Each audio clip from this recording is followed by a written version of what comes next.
Hey everyone. Finally got my drive shaft in. I'm gonna do a quick product review here. As you can see, it's a aluminum drive shaft. Had to have it custom made here.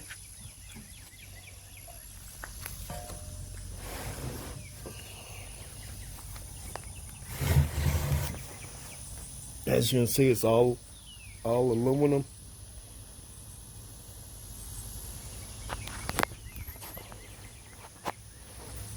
Pretty nice quality there. Real nice quality piece. Plan is to get this installed today in my 97 Chevrolet Suburban.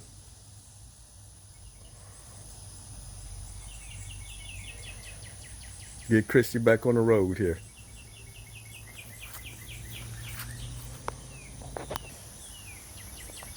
Got it all unboxed here.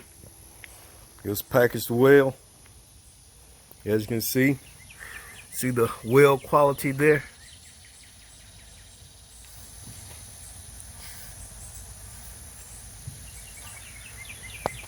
Pretty awesome piece. Plan is to get this installed today.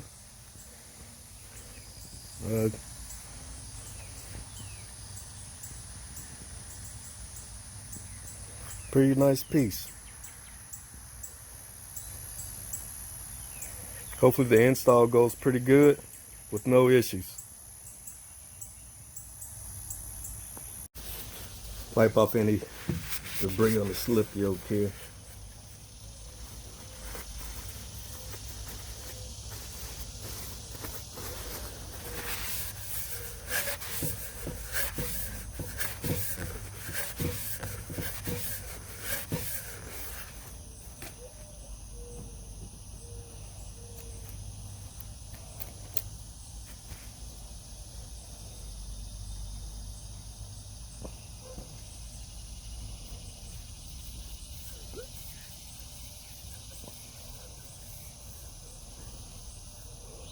Really doesn't take that much, just enough so it doesn't damage the seal.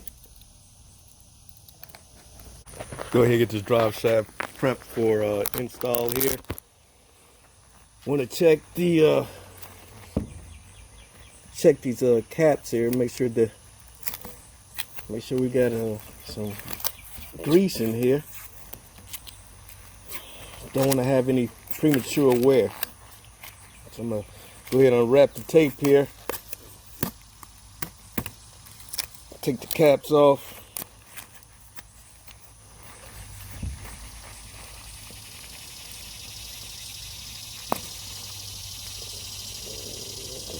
Yeah, look like we missing some. I'm gonna add a little grease to it. I'm gonna add a little grease to it and see if you can see that there. Yeah, you can see it a lot better now. I'm gonna add some grease to that so we don't have any premature wear.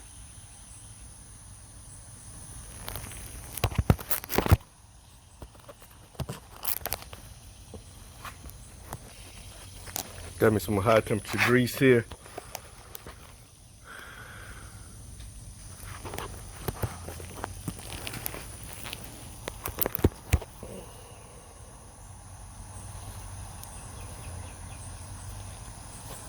So I'm gonna go ahead and dab a little bit in there.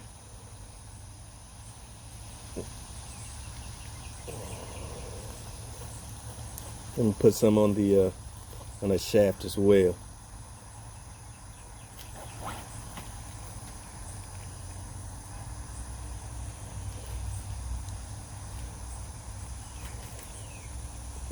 It should be good, but don't want to take any chances.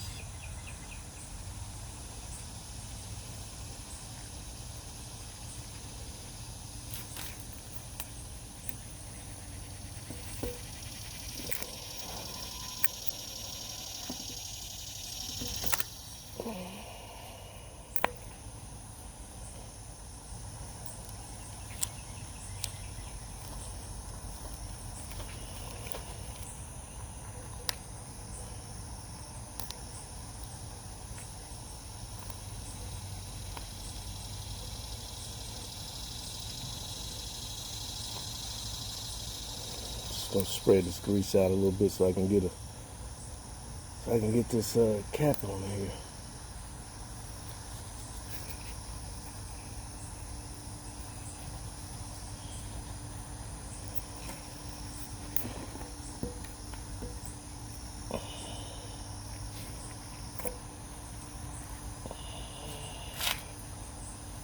As you can see, it's still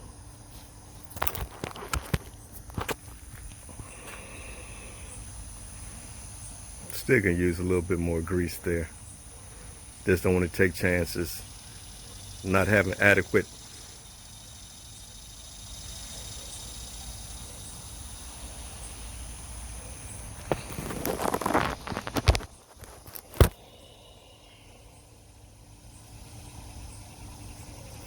want to spread it all around the needle bearings there.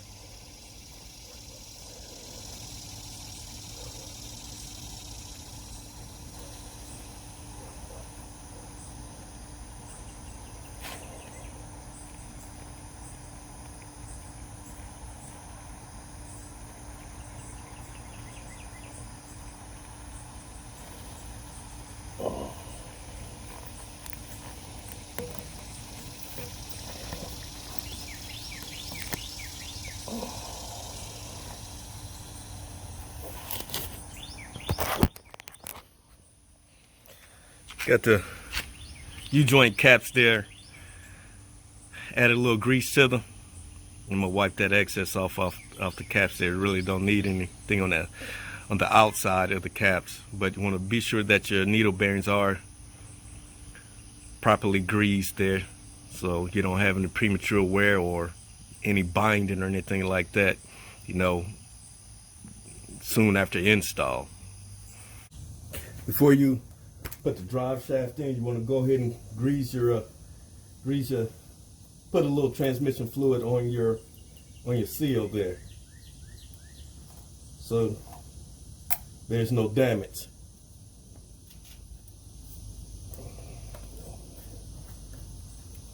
There's no damage when you slide the drive shaft in.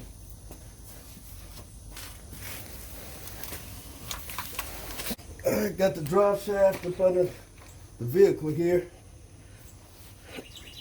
Want to be very careful because aluminum is a soft metal, and you don't want to cause any damage. Put any dings in it.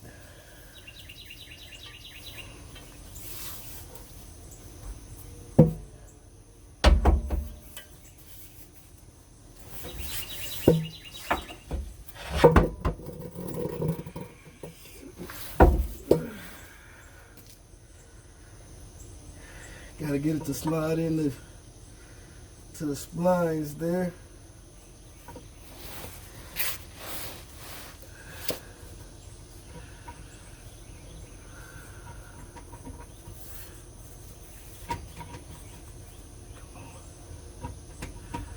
Alright, got it engaged into the splines there, sliding on.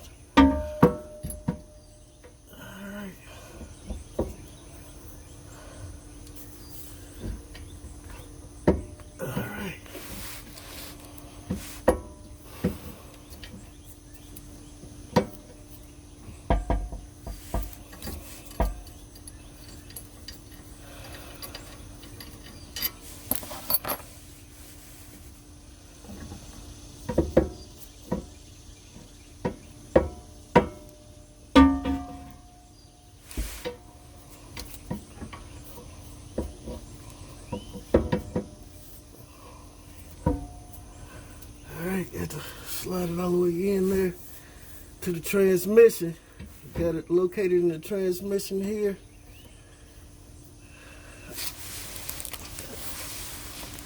Oh, okay. All right. According to the website, it says to tighten the screws down to about 17 foot-pounds. And the reason why you want to stick to that is because you don't want to distort the U-joint caps. Could cause premature wear and binding.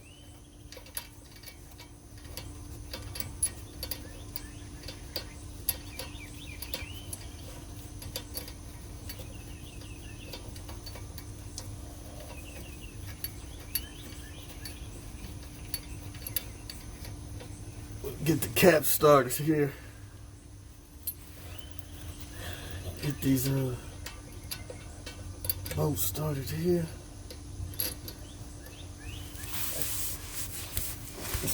Back out. Got to put the transmission in the neutral so I can rotate it around.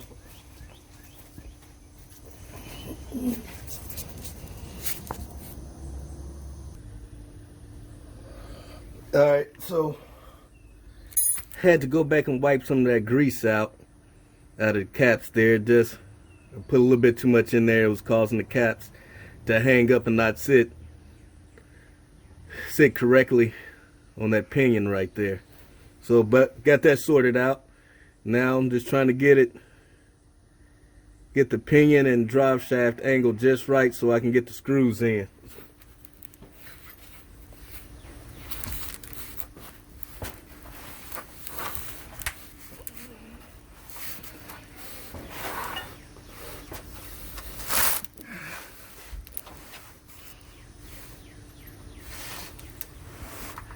When you're working on this, be sure to have the transmission in neutral so that you're able to spin things around.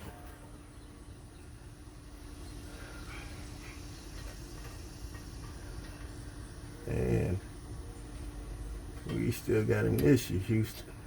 Let's see how we can do this here.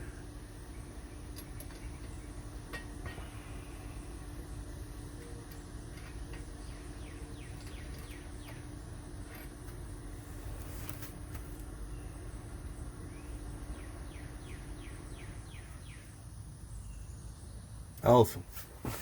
All right. Got an idea here. So after all that, I'm about to slide this bad boy back out and try to get these screws in at the same time. Get these straps on the U-joint. Hell.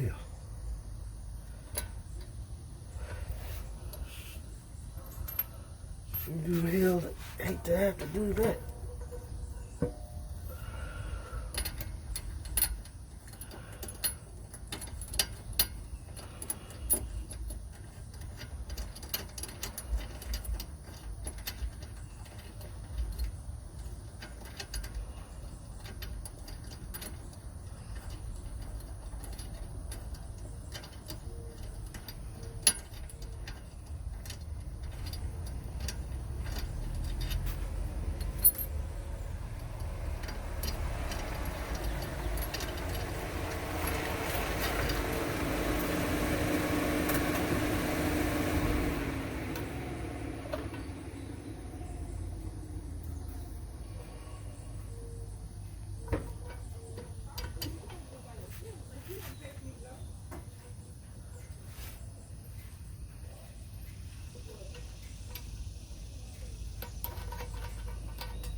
Come scoop your stuff.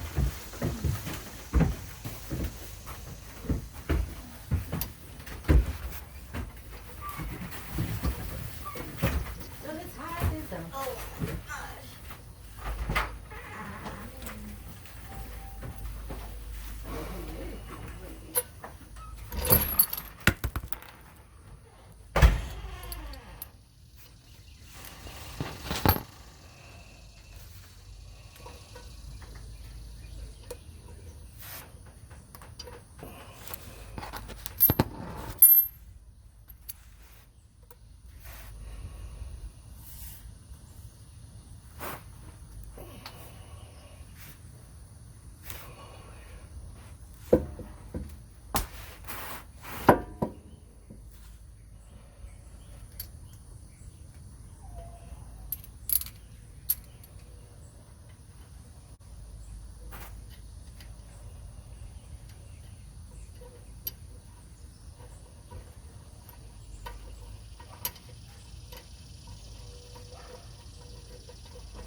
So I had to put the straps on, put the screws in first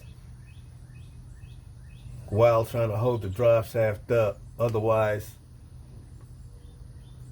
I would have to make some changes with the rear end here. And I just don't want to go down that rabbit hole with doing that. So all I gotta do is get these U-joint into the pinion here, and we can move on.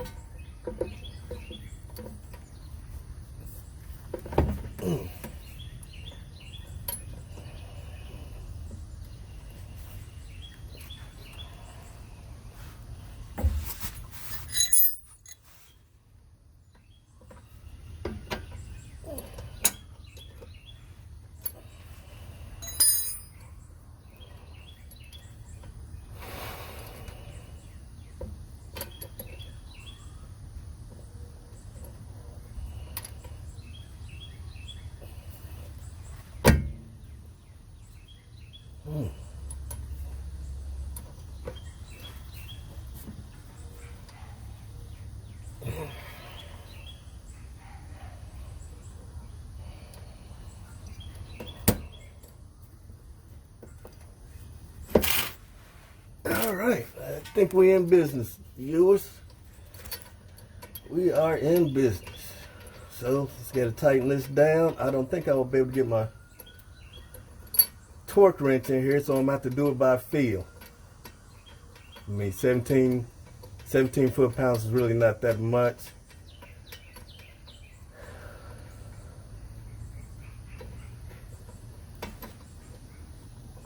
Like I said before, you're going to have the transmission in neutral to be able to maneuver your drive shaft in.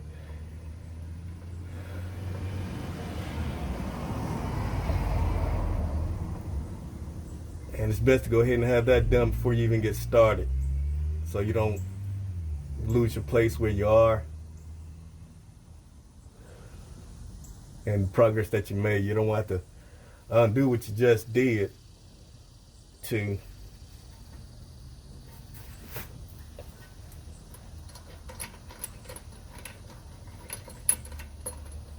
get up to put the transmission in neutral. So all that you have to do now is tighten these straps down here.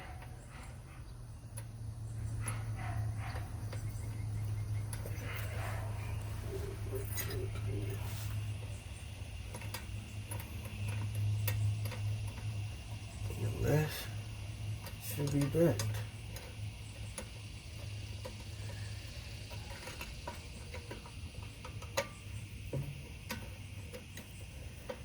The challenging part is trying to hold the drive shaft up and maneuver the U-joint into its position.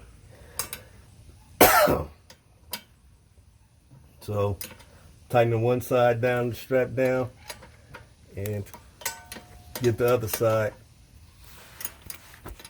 caught up.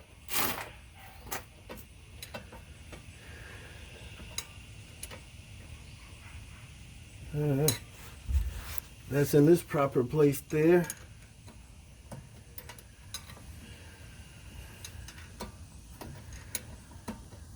Tighten this down a little bit more. Then I'm going to rotate the drive shaft around.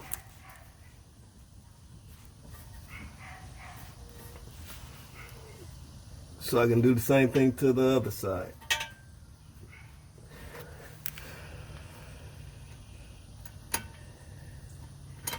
In another video I did, I spoke about being safe. While working under any vehicle, be sure you are supported. You got the vehicle supported by a jack stand, by some jack stands.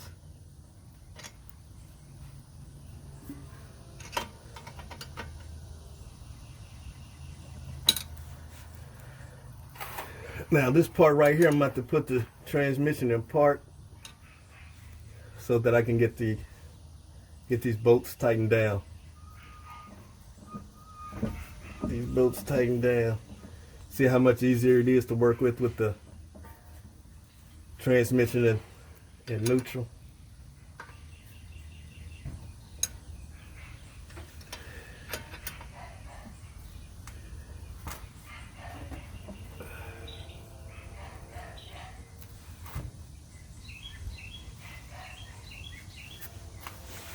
And slide out, put the transmission in park, and then finish tightening up these bolts.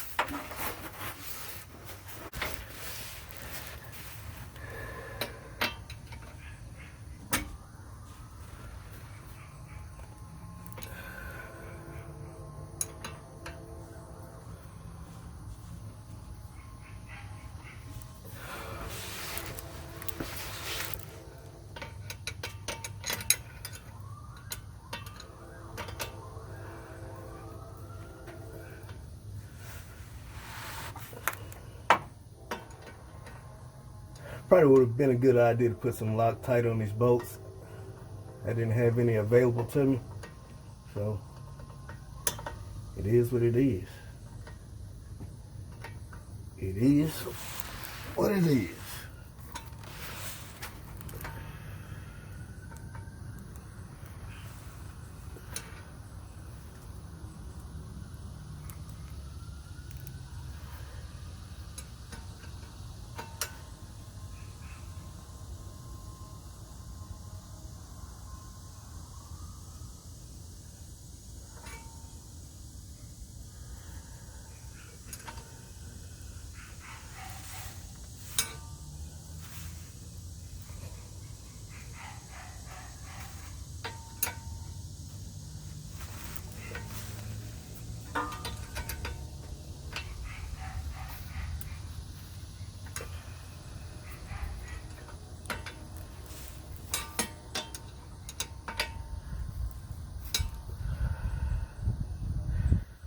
Alright viewers, I got the drive shaft in.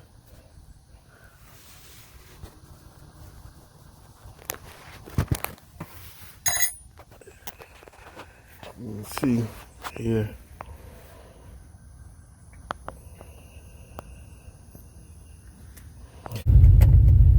Alright viewers, I'm going to drive the vehicle around a little bit. I just filled it up with transmission fluid here. Just want to drive it around, make sure that it gets circulated through the transmission. Then when I make it back to the house, I'll check the transmission level again. So I'm just going to drive it around a little bit. I'm going to drive to a friend's house here, about 15 minutes away. That should be enough driving to get it circulated through all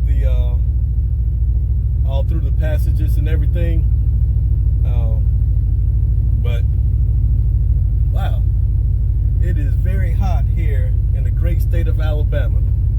This Alabama heat, it is nothing to play with, and that leads me into another subject here. For everyone that's doing LS swaps and read online saying that all you need is a couple of wires to get your engine running, that is true. But if you want to have AC, air conditioning, I would ask you to pause for a second and think about the wires that you're cutting, because driving your hot rod around, your project vehicle around without AC, that could be a very unpleasant ride for you. A very unpleasant ride. And I did an LS swap on my Suburban, and I took it out for a ride, test drive, and I barely got down the street before I turned around and came back, because it is just way too hot. Way too hot to be driving around without AC. I was explaining to everyone what all I did to get AC on my vehicle after I did my LS swap. Now, when I did my wiring harness, I didn't cut all the wires. I didn't cut the wires that was for the AC. I didn't do that, because I knew I was gonna want to have AC sometime in the future, and I wanted to have the wires still there. So I'm running 2 wiring harnesses. One is the factory wiring harness that came with the vehicle, and a PSI wiring harness. That PSI wiring harness is just for the swap itself, to get the engine running, get everything running.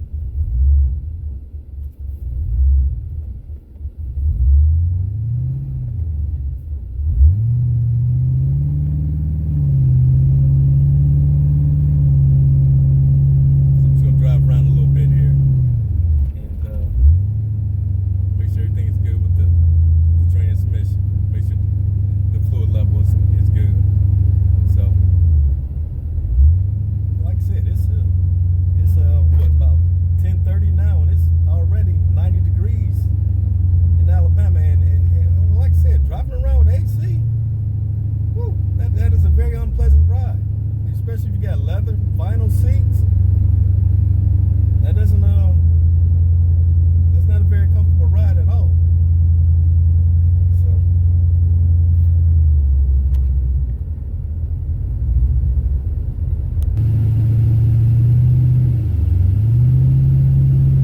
everything seems to be going pretty good here so far. No unusual vibrations or anything like that. With the last drive shaft, it would vibrate around 2,500 RPM. Now, with this being a larger drive shaft, when I say larger drive shaft, this one is a 5-inch diameter drive shaft, whereas the last one was a 4-inch diameter drive shaft. So this one is going to spin a lot slower. Slower, I ain't gonna say a lot slower, it's gonna spin slower because of the larger diameter. But overall, build quality is awesome.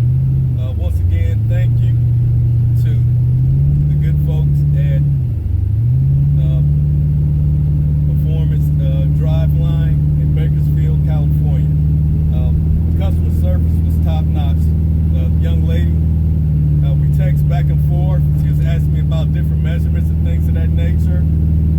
I would run back out to the vehicle, give her all the information that she requested, and got my drive shaft built.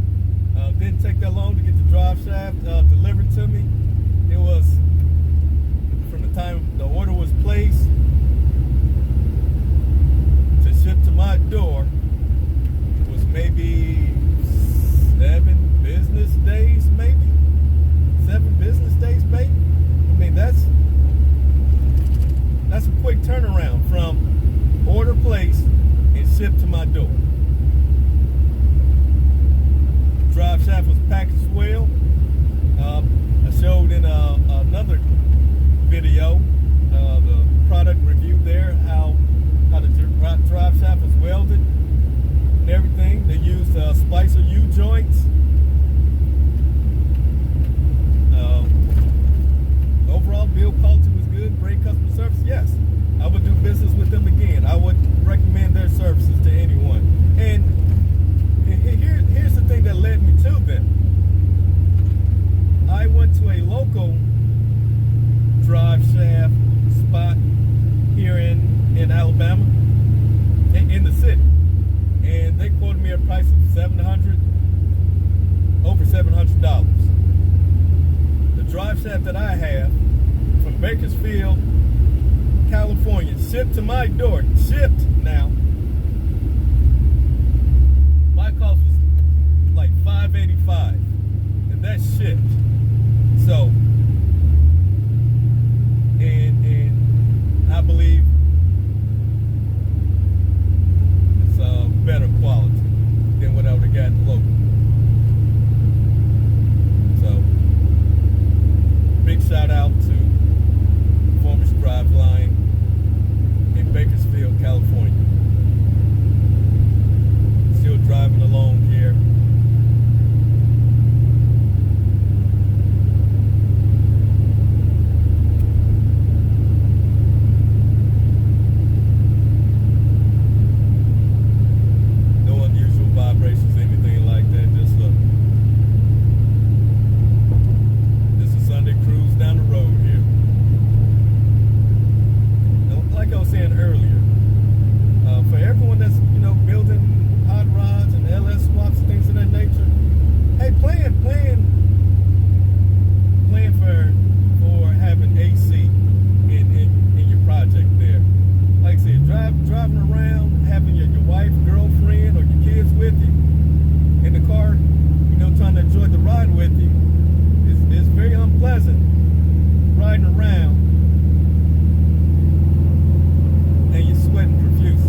tried that, and I didn't get too far before I turned around and came back home and got to work on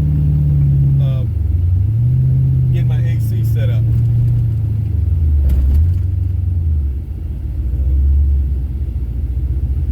I enjoyed riding it. I enjoyed driving it.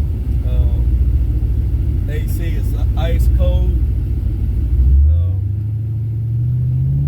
I didn't use the AC compressor or setup that came with the truck. I engineered something different. Used a sanded compressor and had a AC line made locally.